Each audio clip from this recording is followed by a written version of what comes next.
ห่วงเด้อแม่ตอนนี้ทีมกู้ภัยมาหอดแล้วตอนนี้ก็ปลอดภัยแล้ว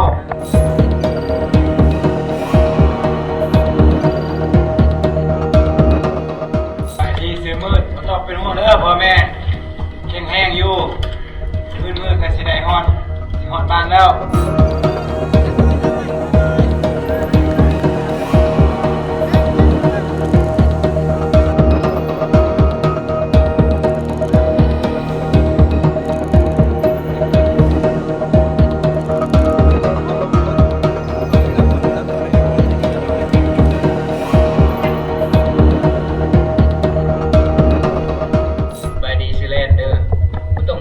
เด้อวันนี้เด้อทีมกู้ภัยมาหวานเด้อ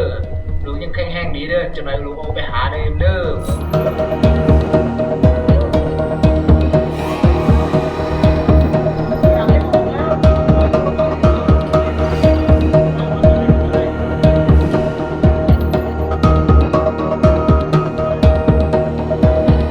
แม่เอ้ยเมียเอ้ยลูกเอ้ยเป็นห่วงพ่อเด้อเขามาหอดแล้ว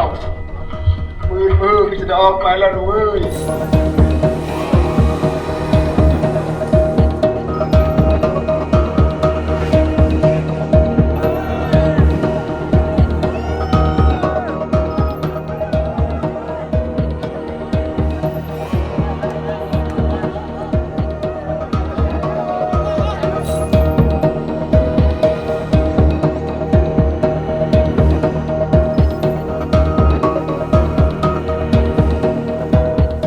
ดีแม่ลูกคนไม่ดีเนอะ